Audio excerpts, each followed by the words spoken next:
Good evening, and welcome to our amazing health event. We are excited to have you here as we come together to learn, grow, and take steps towards a better well-being. We hope you find valuable insights and inspiration throughout this presentation. I will introduce the committee. Our chair is Janice Moore, Rhonda Doward, Kashimi Ferguson, Shanice Freeman. Our tech is Katrina Albright, Benita Stevenson, and myself, Ebony Moore. And we also would like to welcome our president who's on the line as well, Shakitha Newton.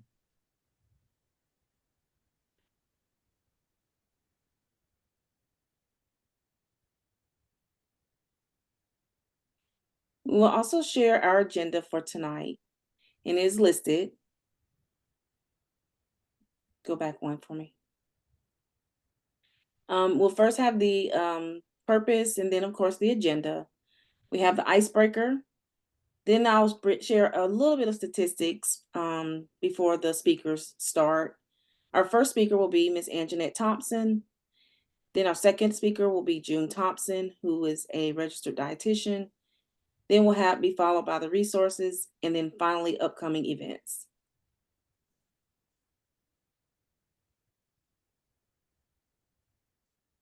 The objectives tonight are to learn about what chronic kidney disease is, learn about who is affected by chronic kidney disease, ways to prevent chronic kidney disease. We will also learn about how certain foods can affect your kidneys, and then finally, management of chronic kidney disease.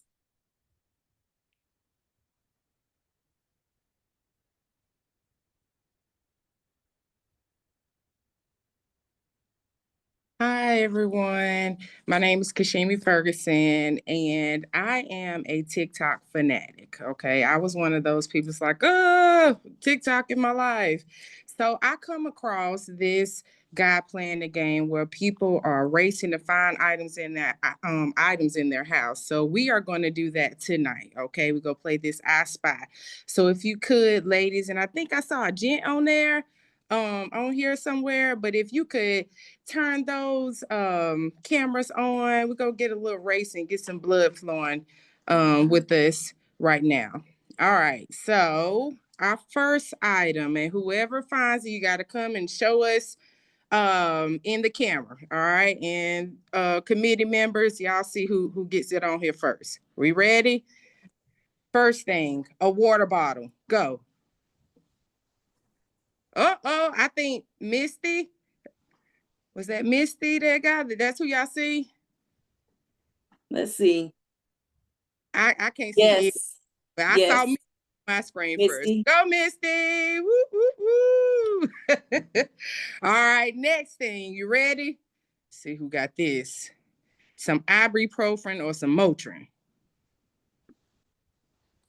Who go get it first? Who go get it first? Oh no. Anybody see anybody? Yes, I see Miss Parrish. Miss Parrish. Okay. See Patsy also. I see Patsy Okay. also. All right. All right, next thing. Anybody got a dark soda? Ooh, gonna tell it on yourself. Who got that Coca-Cola? Or it could be a Coke Zero. So no dark sodas. No one? Okay. Oh, okay. Next thing. Anybody got a blood pressure monitor around them? Uh-oh. Let's see. Anybody? Ooh, was I see Taisha? somebody. Who was that? Taisha? Aisha? Yeah. Yay. Okay. All right. Two And more Miss things. Patsy had her dark soda. Oh, Okay. Mhm.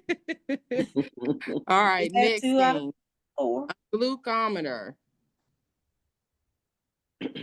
Or glucose testing. Or Blood glucose. sugar.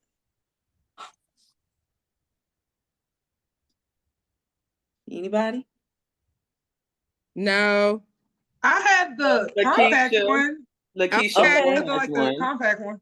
Keisha Okay. Moore. Okay. Mm-hmm. All right. Our last thing. You got to run and get this now. Okay. We ready? Any type of red meat. Go to them freezers. No type of red meat. Nobody had any red meat in that freezer. Okay. They can at Okay. least say if they have it. Right. Well, thank you for participating. I got some ground Hey, this is turkey. Cassandra. I have some red meat. Sorry, my phone was in my pocket. Let me Uh-oh. go. Okay, Let, Cassandra. let me go get it for y'all. Someone Oh, else. Keisha Moore, do you have red meat too? Moore does. Yes. Ooh, and it's frozen in this bag. What you got, Cassandra? Hold on. I gotta get to it. Can y'all see me? Yes. Yes. Oh, where's my camera at? It's right here. It's the frosting for tomorrow's dinner. I don't know if y'all can. There we Right. Oh, I'm sorry. I We got my can see Crimson it. Conversations up. I'm sorry. Speaking of Crimson Conversations, we're having a program next week. Bye. All right. Thank you for participating. So I'm sure our amazing speakers will talk more about these things and the good and the bad and the pros and the cons. But thank you so much for participating in that icebreaker with us. Everybody was a winner, even if you didn't show anything. So congrats.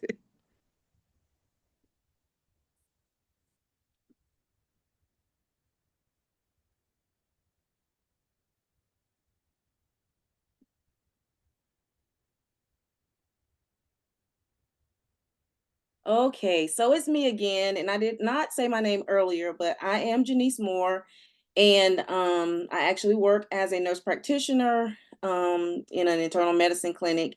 And so this topic is very dear to me, but I just wanted to share a few statistics for you about chronic kidney disease. There's more than 1 in 7 people that have been diagnosed with chronic kidney disease. This is about 14% of the population. Chronic kidney disease, or CKD, which is for short, is more common in non-Hispanic Black adults, this 20%, than in their non-Hispanic white adults, which is 12%. That's not quite double, but it's pretty close. And then finally, up to 90% of people are completely unaware that they even have a stage of chronic kidney disease. So as you're listening to this webinar, please take heed to the information and that you can take back to your family.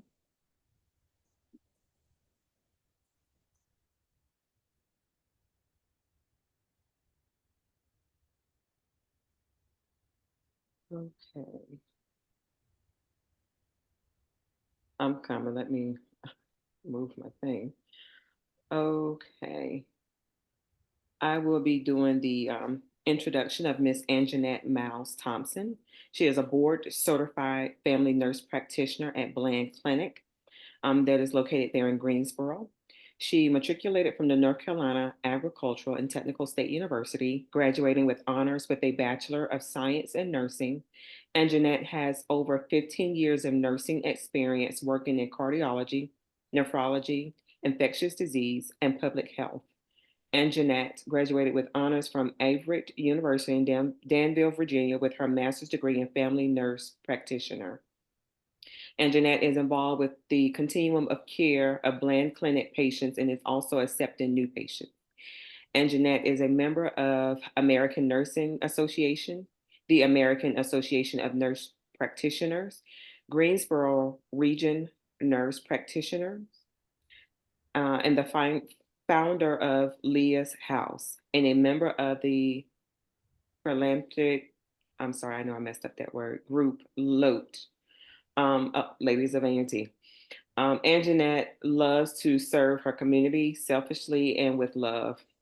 Anjanette firmly believes quality medicine is a partnership between provider and patient to promote disease prevention, health maintenance, and overall wellness. Um, the next person we will hear is Miss Anjanette Miles Thompson.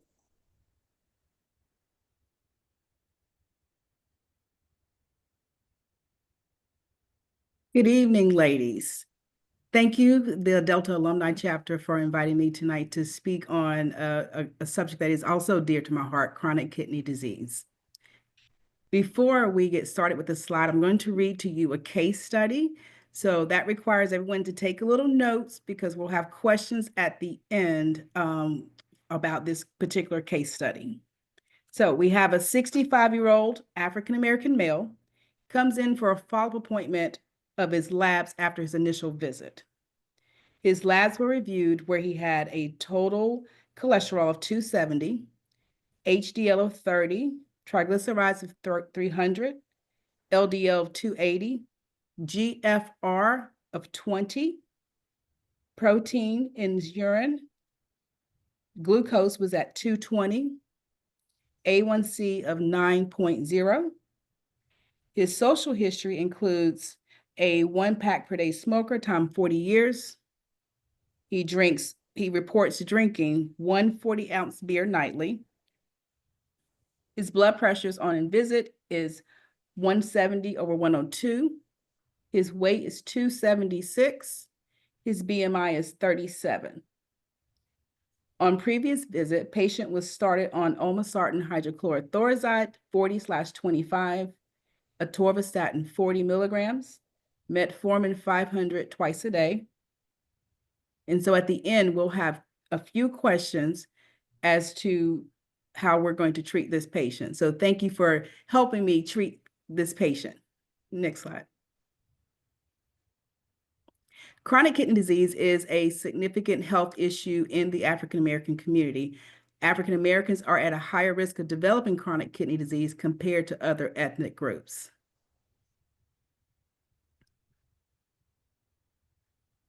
So as she had already spoken about statistics, it just shows 20% of non-Hispanic Black adults have chronic kidney disease.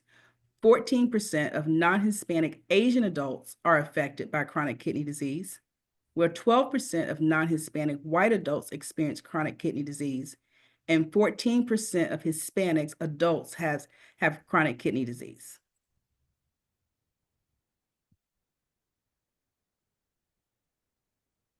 So what are some risk factors for developing chronic kidney disease?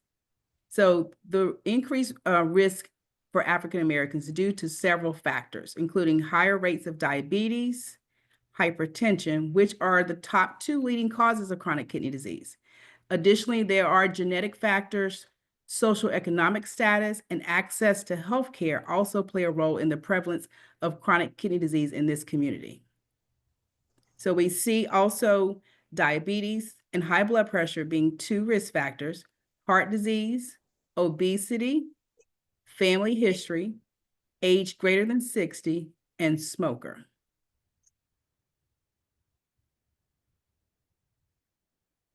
So when we talk about socioeconomic deprivation and chronic kidney disease, anytime we're treating patients, we can't just look at what they're not doing. We always have to ask the question as to why they're not doing something. So what are the determinants that are keeping them from getting access to care or being what we call compliant? So we have residential segregation, discrimination, and then we always have the uninsured and underinsured population.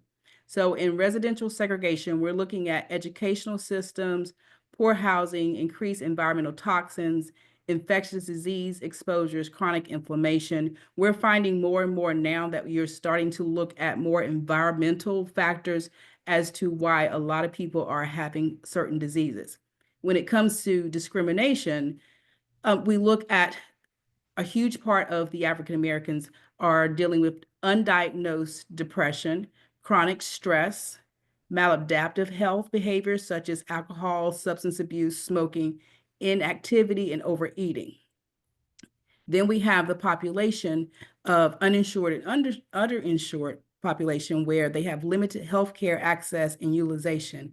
And I also want to put in as well, we have to look at food deserts as well as being a part of why certain people are also having more progression towards chronic kidney disease.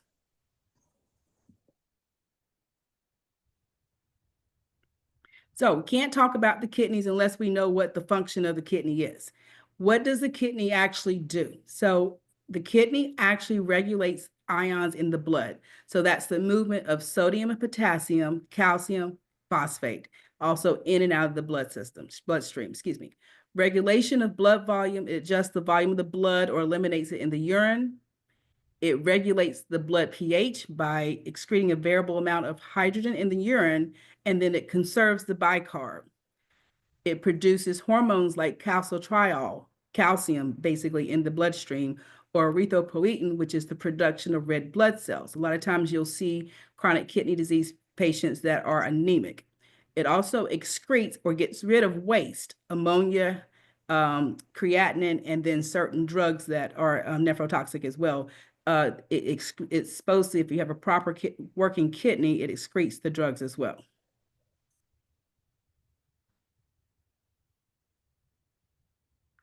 So with chronic kidney disease, there are stages of chronic kidney disease. Normally, when you are visiting your provider and you have labs drawn, there is a test called a GFR. The GFR will stage your kidneys. So a GFR greater than 90, you're at stage 1. Stage 2 falls between 89 and 60. Stage 3 is broken down. Stage 3A is between 59 and 40. Stage 3B is 44 to 30. Stage 4, 29 to 15. Stage 5 is less than 15.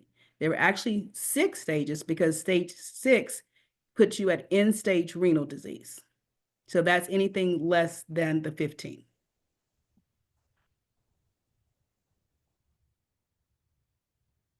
So what are some signs and symptoms of chronic kidney disease? Nausea, vomiting, loss of appetite, urinating more or less with muscle cramping, dry and itchy skin, decreased mental sharpness, high blood pressure and shortness of breath, fatigue, weakness, and sleep problems, swelling of the feet and ankles, and chest pain.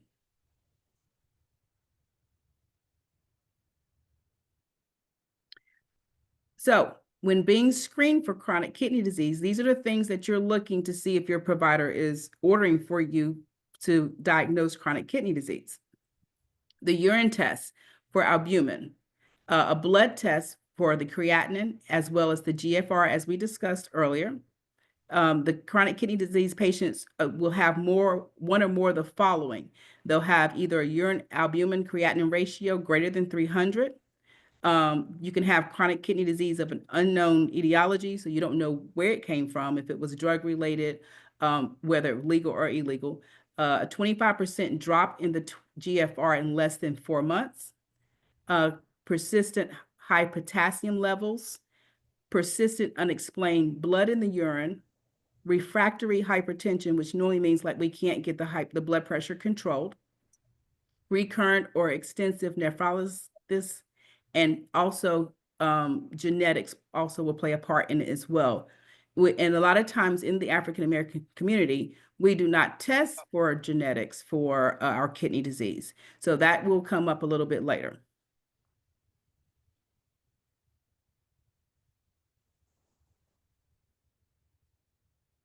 So how do we prevent kidney disease? So avoid self-medication, eating fresh food and drink fresh juices, stop smoking, drink lots of water, exercise daily, reduce salt intake, manage your conditions like heart disease, diabetes, blood pressure. And I want to bring one point to mind here, drinking lots of water. I call it kidney resuscitation. Simply by getting at least your minimum of 64 ounces of water a day will resuscitate that kidney. A lot of times as the aging process goes on, we see that the kidney function decreases more anyway. Why is it? What's the main complaint that we normally hear from our elder population?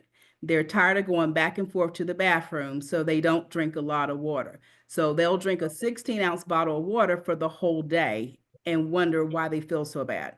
So the easiest way is just hydration. Hydration. If you're a coffee drinker, remember coffee dehydrates the kidneys. So for every cup of coffee you drink, you have to replace it with a bottle of water.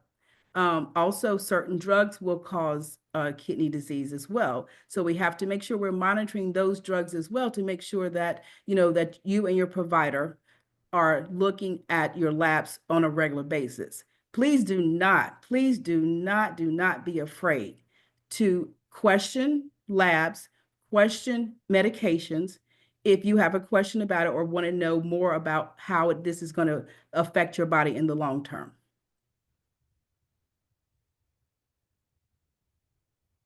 So here we have a Mayo Clinic Minute. I love Mayo Clinic Minutes because it'll give you just a quick, brief explanation of chronic kidney disease. Normally, I usually pull the ones from the African-American community. And this one will talk a little bit about certain genetics that will affect the kidneys. There are multiple factors that correspond to African Americans, Black individuals having more chronic kidney disease, including diet, which also plays a role in diabetes and high blood pressure, the leading cause of chronic kidney disease. There's also a genetic factor. An estimated 13% of Black Americans have a gene variation that puts them at higher risk. ApoL1 is a genetic variant that's been recognized. It's an abbreviation for apolipoprotein L1. Not everyone who has the gene variation has kidney disease, but the presence makes it more likely. Those socioeconomic factors and hypertension and diabetes make someone with those genetic factors more likely to develop kidney disease as well. That's why awareness can lead to prevention. We can't change our genetics. We certainly can control our blood pressure. We can make a difference with our diabetes control. We can try to eat healthier. We can try to exercise. All things that we know correspond to less diabetes, less hypertension, and because of that, less kidney disease. For the Mayo Clinic News Network, I'm Dee Dee Steepen.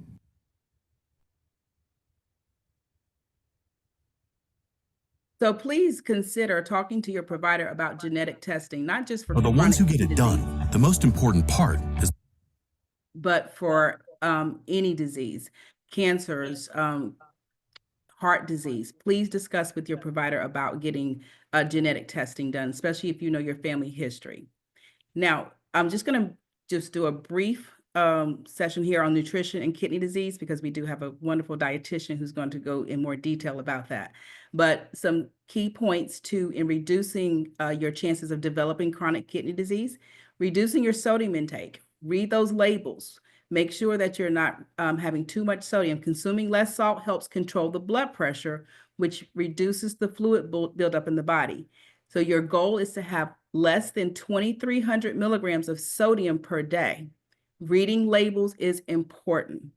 Managing your protein intake. Eating the right amount and types of protein can help protect your kidneys. It can be both plant-based and animal-based proteins are important, but it's essential to find the right balance. Limit potassium and phosphorus. As a kidney function declines, it's important to manage the intake of potassium and phosphorus to prevent complications, because as we saw in the earlier slide, if your kidneys aren't functioning, you don't release as well. And then choose heart-healthy foods. Eating foods that are good for your heart can help prevent fat buildup in your blood vessels, heart, and kidneys. So let's go back to the case study. Remember, we have the 60-year-old male. What labs indicated chronic kidney disease? It was just, it's initials. And GFR. Awesome. Okay. What stage of chronic kidney disease was he in? CKD stage 4. Awesome. What risk factors put this patient at risk for chronic kidney disease? His diabetes and his hypertension, and he had high cholesterol too. Mm-hmm. What else? He was also a smoker. Okay. And overweight. There we go. Yes. Awesome. Okay. And then also, there are ways of improving your GFR. What was the one simplest way that we could do that? Managing his blood pressure will help because it could decrease the amount of protein he's spilling in his urine. Awesome. He needs to stop smoking. Yes. Drink water. There we go. Drinking water. Drinking water. Okay. Now, there are certain new medications that are out that you can talk to your provider about if you see that your GFR has started to decline. If you're diabetic, there is a particular drug that, and I'm not pushing drugs, so I'm not promoting any drugs, but definitely discuss with your provider. There are certain drugs out that will help to improve your GFR that insurance is actually paying for now. So that's awesome. So, okay. Well, thank you so much for this time. Angie, if you could, I see there's a question in the chat. It says, what is a common, speaking of drugs, what is a common drug that can affect your kidneys? Okay. So NSAIDs, ibuprofen, one. You have people who, especially when you're dealing with high blood pressure and they deal with pain, but they'll pop in a ibuprofen. That is dangerous to have an overconsumption of ibuprofen that can affect your kidneys. Also, some of the diuretics that you may be on can also affect the kidneys by pulling fluid from that. So you want to make sure that you're managing your blood pressure and then continuously monitoring your blood pressure, your labs with your provider. Hey, my name is Taisha. I'm a nurse practitioner with nephrology. So a lot of these questions I was answering, this was a really good topic. Know you mentioned something about like drinking the water. It does help, but sometimes when they're already at a certain point, um, it may not change things unless depending on what their creatinine is and looking at their BUN. But sometimes by the time they get to some of these, like, because I did outpatient, so I saw patients with CKD stage 3, 4, and 5, and I work with patients with ESRD. A lot of times when the phosphorus is really high, and the potassium is starting to go up, most of the times they're probably already being seen by nephrology by then. Correct. A lot of times what I've noticed is a lot of primary care doctors are not knowing when to refer our patients to nephrology. So providing those points that you added were very good. And checking their urine for protein is one of the things that some of them just don't pay attention to. So if your patient, if your doctor tells you that you're constantly spilling protein in your urine, you probably really should see a nephrologist so that they can make sure you're on the proper meds and following you. But this was a really, really good topic. There is a nephrologist at Duke that does a lot of research on the APO genes. Dr. Olabisi, he's really well known for it. But this is a really good topic. But Dr. Olabisi, I don't remember where he came from, but he really that's mainly all he focuses on and does his research on is looking at that type of stuff. I'm sorry, you said his name was Dr. Olabisi? Dr. Olabisi, like if you ever wanted me to try to, connect you with him, I can. That would be awesome. But yeah, this is a really good topic. I love it. Thank you. You're welcome. And there was one more question. Oh, and I see Miss June Thompson. Yes, ma'am. Apologize about the study that you're talking about and looking for the APO1 to get involved in that study. If you'll go to kidneycareandjustice.com.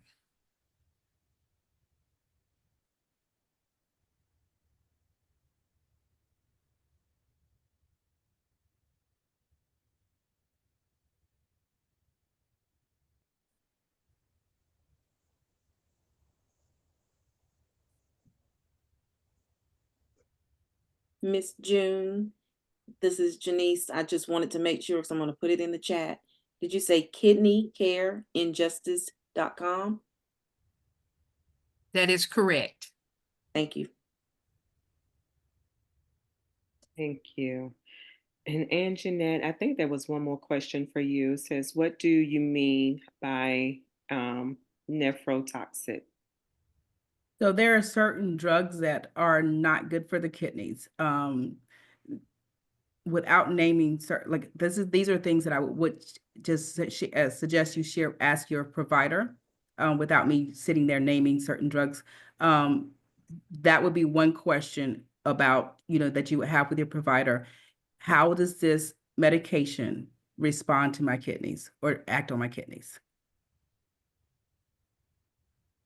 Got you. Okay, thank you so very much. Were there any more questions? Yes, there's one more question at the end by Mr. Doward. Regarding water, at what stage is too late? I'm going to respond stage 4 and 5. So by then they should definitely have already been in contact with their nephrologist and tracking their. Really, I refer patients when they're at stage 3B, just because we want to make sure we get ahead of it. But stage 4 and 5, you've done more damage. And so really that's the time that's really too late with just water. But stage 3B, your provider should be referring you to a nephrologist for follow-up. Yeah, that's correct. Because if the GFR gets less than 20, at that point when you're seeing nephrology, they should be at least trying to refer you to transplant. Exactly. All right. Mhm. And when you, and I'll just say this as a dialysis social worker, don't wait for your transplant referral. It can take some time. Mhm. Okay, and Jeanette, thank you so very much. Thank you, ladies.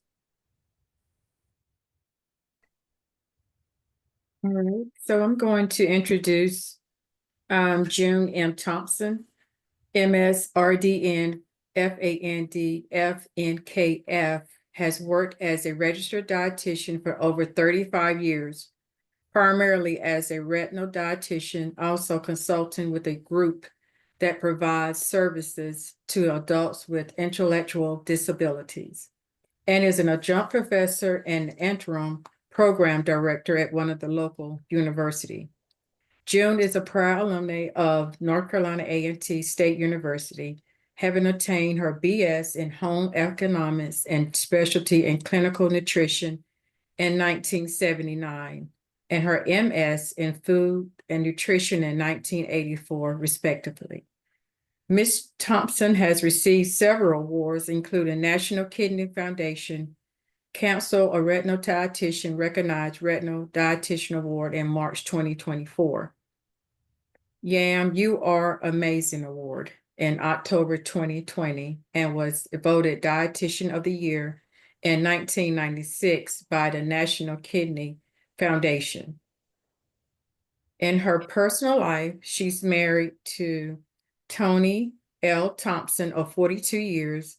They are proud parents of 2 adult children, Kenya Danielle and Tony Lee II. She is a lifelong resident of Greensboro and a proud North Carolinian. So I'll turn it over to June M. Thompson. Thank you and welcome. Thank you so much. And I really appreciate being here. And I do agree, this is an amazing conversation and I absolutely love your title.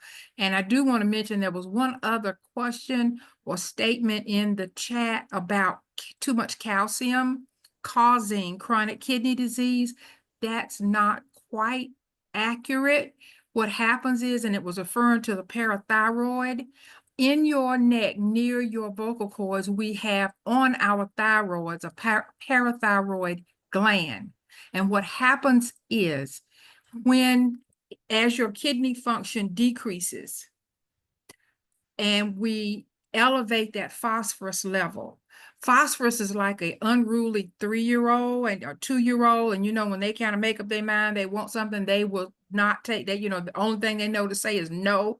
When the phosphorus gets high, it actually asks calcium to come out of our bones to be in blood with it. It is not the calcium that has caused the chronic kidney disease. It is the fact that the kidneys are not working the way that they once did, because as she said in one of her slides, one of the things the kidneys do is regulate those minerals in and out of our bones, in and out of our blood, and that kind of thing. So as the kidney health changes and the phosphorus elevates in the blood, like I said, it actually asks calcium to come out of the bone because we have an increase in the parathyroid hormone.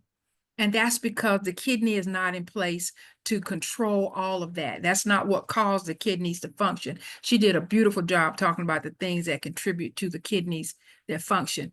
And if I do find that some of my slides correspond with hers, I'll try to skip past them and get through it. I had focused my presentation on kind of navigating the nutritional strategies in chronic kidney disease management. And I did it from, of course, a dietitian's perspective. Can we go to the next slide, please? And in my agenda, I do want to talk with you a little bit about chronic kidney disease and the nutritional requirements for that and the role of the large nutrients like protein, carbohydrate, and fat, and the small micronutrients, the vitamins and minerals. And then I look forward to taking some of your questions. Next slide.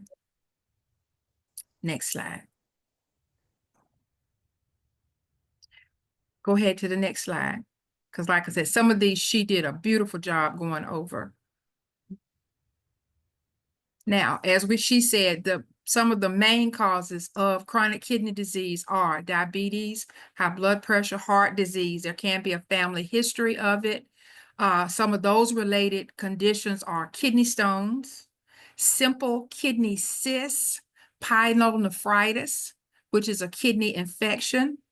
And if you have any of these risk factors, as she said, please get tested. Please talk with your primary care, and don't be afraid to ask to go get a second opinion from a kidney doctor. We'll talk about making healthy food choices and remaining active, staying at a healthy weight, and managing our other health conditions. Next slide, please. And I want to also mention to you, as she mentioned that normally it happens around age 60. Chronic kidney disease, unfortunately, is not limited by age. I'm seeing a lot of folk now that are a lot younger, and that makes me very unhappy. Recently, a father donated his kidney to his son so that he could return to college and finish his career. The youngest one that I've ever worked with was 18 months old. He was a twin. The twin was born with a condition and his kidneys could not control his blood pressure. So at 18 months old, he'd already had his first stroke. His mother donated him one of her kidneys, and he's doing very well now. He is actually now about 25 years old. He and his brother are doing well, and he's living a very good life. So, you know, I do want to mention that those things, because of genetic issues, can happen. Please talk to your family. Find out some of your family history. If you've had family histories of high blood pressure, grandma had a little sugar, and maybe at that time, grandma didn't go to the doctor and she didn't know. Maybe grandma had a habit or grandfather had a habit, and folk noticed that his feet were puffy, but he didn't have an opportunity to go to the doctor. Please have those conversations and find out what was going on in the family. That's how we can identify those things. And please encourage people to have regular checkups. You know, our men do not like to get checked up. They don't like to go to the doctor, but please encourage one another to get checkups and to keep a check on your blood pressure, your blood sugar, and all those things. I would like to encourage the sorority members, the chapter here in Greensboro had a KEEP, a kidney, a early evaluation program. They work with the National Kidney Foundation to set up a van. They have health professionals such as ourselves come out, and you could actually get folks screened and find out where they are. In one of our health fairs we had at my church, we identified a lady and we had a nephrologist on site. We had to send her over to the hospital to get a temporary access to go ahead and get her started for treatment. Next slide, please. These are some of the things, and she already went over those, what our kidneys do, and also the labs that you're going to be looking for. And so, and she also went over the symptoms. So I'm gonna go ahead and bypass this slide as well. She did the statistics as well. And I do want to apologize for duplicating. I should have reached out and we should have probably talked a little bit sooner than this. So if you'll go to the next slide. One of the things that I do want to mention, we were talking about phosphorus. Phosphorus, calcium, and all of those play a key role in our bone health. The kidneys do affect that, and we don't oftentimes think about that as one of our roles. We both mentioned that it keeps those minerals in our bodies within homeostasis. They keep them within the level that they should be. Kidney patients, because kidneys aren't working the way they are and keeping our labs to where they should be, can at certain levels experience what is called renal osteodystrophy or kidney-related bone disease. And it is a very broad term. So if you're talking with your doctor, if you're working with someone who has been told that their kidneys are compromised, they want to keep their phosphorus level, and this is between stages 3 to 5, between 3.5 and 5.5. Calcium should be between 8.6 and 9. Your intact parathyroid hormone, and that's that gland, that hormone that I mentioned that the parathyroid gland would secrete. And that's what causes the calcium to come out of the bone, and they have that bone thinning. It should be between 100 and 350. Vitamin D, of course, we're all very much aware as females in particular, but if you have compromised kidney health, vitamin D ideally should be between 40 to 80. Next slide, please. These are also some other labs that we look at because, again, the kidneys control all of those minerals, and that includes the production of red blood cells. So our iron, our ferritin, our transferrin saturation, our hemoglobin, these all are affected by our kidney health. And so I put on here so that you can see what those measurements are, what some of the signs of not having enough red blood cells or anemia are, and some of the treatments that kidney patients would, patient with compromised kidney health would be encouraged to go through. Next slide, please. Now, as we're keeping our kidney health in mind, the MNT or medical nutrition therapy for chronic kidney disease, and I'm going to be general this evening. And I want to encourage you, one of the things that myself and one of your sorors here in Greensboro, we're going to have a webinar with the National Kidney Foundation, and we're going to be drilling down very specifically on some of the nutrition specifics for chronic kidney disease. It was mentioned before, having a combination of protein. You do want to do some plant-based, and most folk are encouraged to go towards more of a plant-based plan because you want to get down to a 40-gram protein diet. And you want to do more heart healthy things, which is why I have listed here, consider a DASH eating plan. It is a Mediterranean plan. It includes olive oil, and you're going to be going more towards a plant-based plan. The MDRD study was done at Wake Forest some years ago, and it showed that if you do go towards that plant-based lifestyle, taking your protein intake down to about 40 grams, then it will slow the progression of chronic kidney disease. You do want to use salt-free seasonings, things like Miss Dash or herbs. You want to include more whole grains. You want to maintain a healthy weight, help yourself get down to a healthy weight, keep that blood pressure where it should be, take your medications, remain active, having about 30 minutes of activity every day.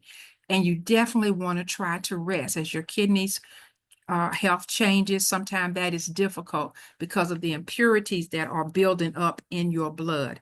You want to try to get that good 7 to 8 hours sleep each night. And as she mentioned, please read your food labels. We will also be doing a webinar with National Kidney Foundation next month, teaching how to read food labels. Many folk don't know. And recently, food labels change. The law on what is on food labels change. We'll slowly begin to see those things come in. So I can get you the date if you're interested in participating in those two webinars that will be upcoming. Some other things you want to do is reduce your stress. As I said, staying at a healthy weight. If you can reduce your calorie intake by about 500 calories each day and stay active, you can lose weight. And please keep in mind, weight loss, particularly for women, is a slow process. Men tend to lose weight more slowly, fast than women do. Women lose weight more slowly. Men are more muscle, which is more water-based. We do have, which is what makes us look as beautiful as we do in the way that we do, because we do contain more fat. And that's not a bad thing. We just have to keep it in the places that it's supposed to be and at the levels it's supposed to be. Set personal goals for yourself. If you've had a history of having, and she mentioned in the previous presentation, getting your sodium intake down. If you find that you do a lot of fast food and do a lot of sodium and you want to get your sodium intake down, she mentioned to 2,300 milligrams. We are in the process of updating the dietary guidelines for all Americans, and the American Heart Association is also encouraging us to come down under 2,000 milligrams, and those recommendations are going to be coming out very shortly, and they're actually encouraging people to come down to 1,600 milligrams of sodium each day. Now, if you could look at the top of your pointing finger, that's a teaspoon. 1,600 milligrams is about half of that in a day. Okay, so I wanted to give you a visual and give you an idea of what we're talking about there. And of course, limiting alcohol and smoking. Next slide, please. Now, these are some of the medications, and I'm like her, I don't want to push medications, but if you have had that diagnosis, definitely talk with your primary care and ask them about getting referred to a kidney doctor. These are some of the medications that can be used to help prevent your kidneys from deteriorating rapidly and slow the progression of that disease. The nephrology group that I work with have used Farxiga. They speak very highly of it. And again, we're not recommending any medication, but these things do work, and they should be used. We are finding a little bit of a decrease in the rate at which folk are encouraged to come on dialysis because of them. And just to give you a little bit of an idea of what I'm talking about, as my bio said, I've been in this business now 35 years. When I started in Greensboro, there were 5 dialysis centers. We are just about ready to open the 11th here in Greensboro. The rate at which kidney health is changing has been unbelievable over the past few years. In the one center where I work primarily, we started out in 1980. No, I got my dates wrong. 1990, when that center opened. I do apologize for being incorrect. I had 70 patients. I'm now up to 165 in one building. So it is imperative that we protect ourselves, that we find out if we have high blood pressure, diabetes, and if we are at one of the stages to where these medications would be beneficial. I do encourage you to talk with your doctor and to take advantage of them. And as she said, insurances are paying for them. Next slide, please. Thank you so much. And I do look forward to taking some of your questions.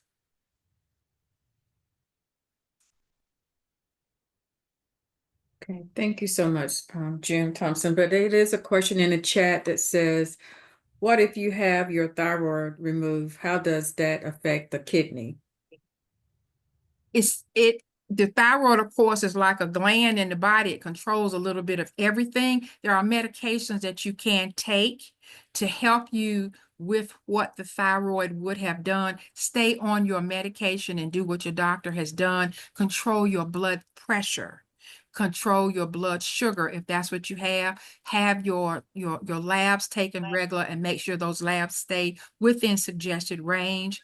And if you're at a good weight and doing all those things, you should be okay. Okay. All right, thank you. And there's another question says, is it unbelievable that the rapid progression in kidney disease?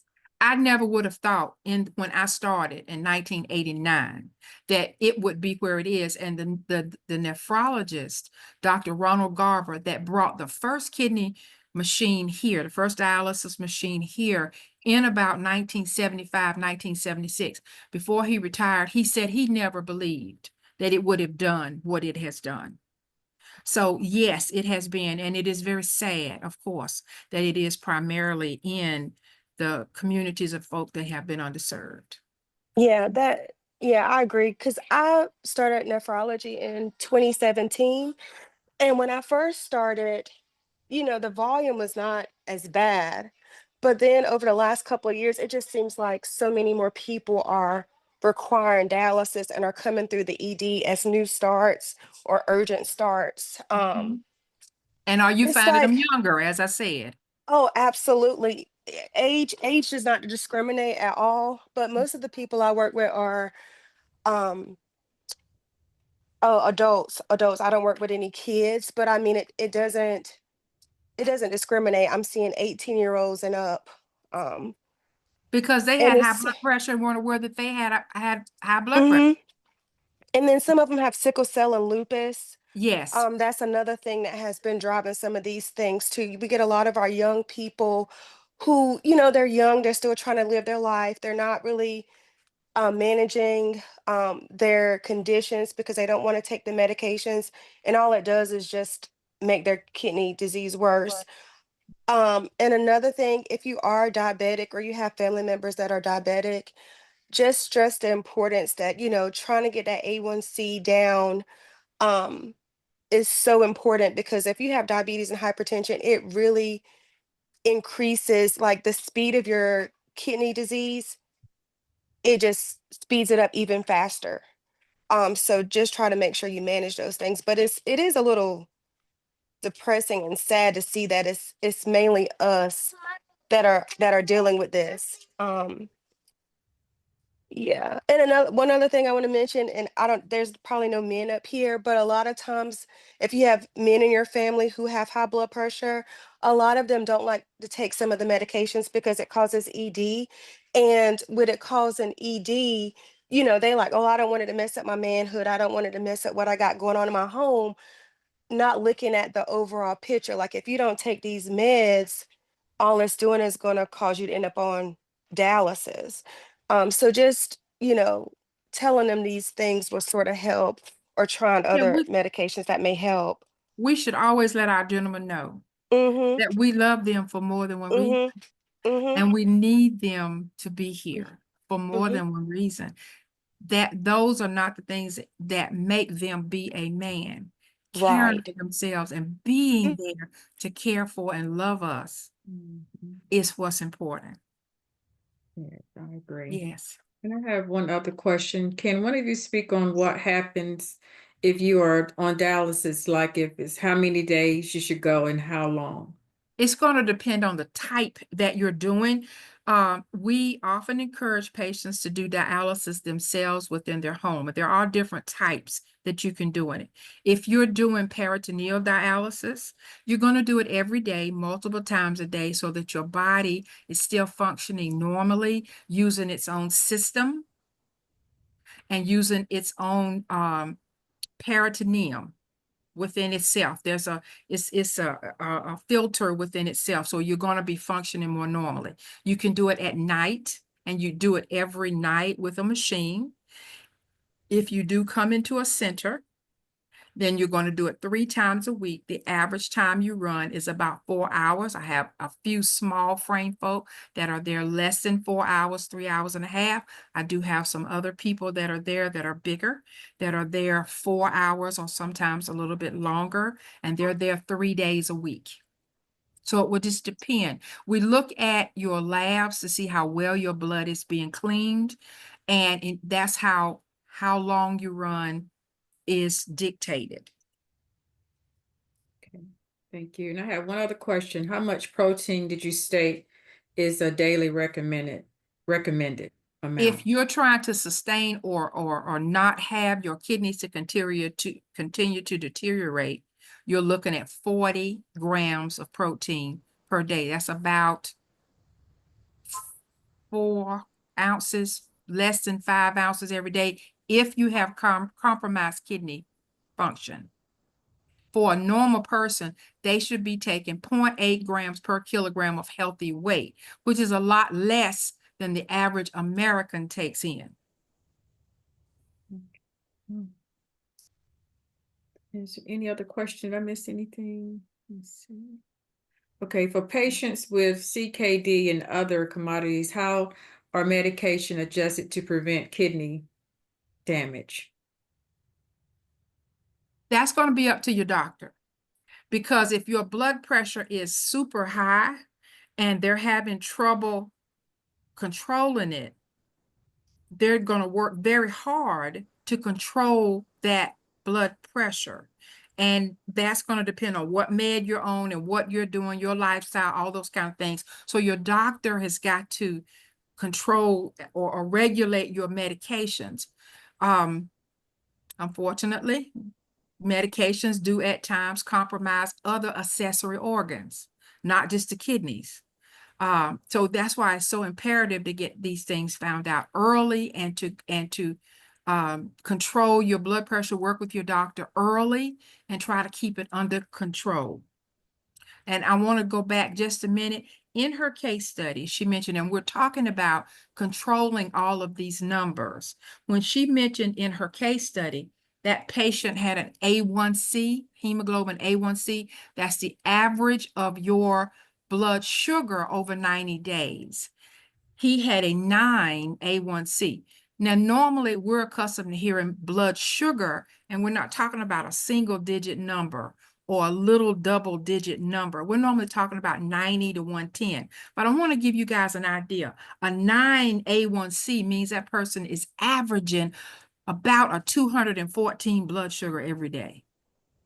So if your normal is 90 to 110-ish, something like that, and you're averaging 214, I want you to understand what she said. That was such a significant portion of her case study.